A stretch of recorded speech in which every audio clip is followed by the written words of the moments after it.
13 miles from Paul Bullard's home is a public housing project in familiar red brick, Perry Homes. It is like most such projects in most big cities. And cemented into the red brick are a series of public policies that work against the children of the poor. Because housing for the poor is scarce, the 1,100 apartments hold not the officially registered 6,000, but with unofficial residents, relatives, and friends, more like 8,000. Because mothers travel up to 4 hours a day to work in downtown office buildings or suburban homes, their children are left to care for each other or for themselves, and drug abuse is rampant. Because family planning measures have lagged, there are many teenage mothers. Do you find that there is an incidence of young girls becoming pregnant? Yes, we have a high rate of that too. At about what age? Well, I used to say age 14, but I think I'm having to back up and say age 12. Because the poor are shortchanged on education, it may take 2 years to get testing for a child with learning problems.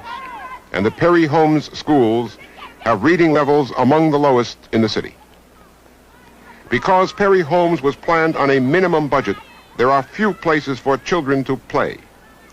Because of the same kind of planning, Perry Homes has no doctor, no dentist, no pharmacy.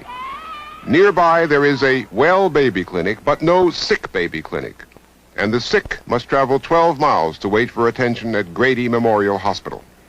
And partly because of the general rule that welfare is cut off if there is a man in the house, fathers are often driven away so that mother and children can eat.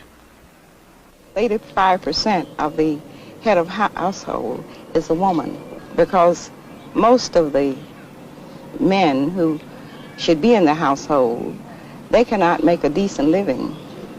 And of course it is better to know that a child will be fed 12 months out of the year than 3 months, which during the summer when construction work you can make a decent living.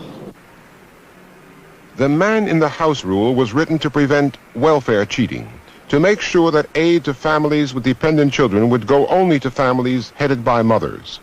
But the effect of the man in the house rule is to create for children an atmosphere of investigation and surveillance, and thus the welfare system in its operation turns out to be a system to make life harder for children. The welfare system helps the disintegration of the American family. It offers money to families if the fathers will leave them and stay away.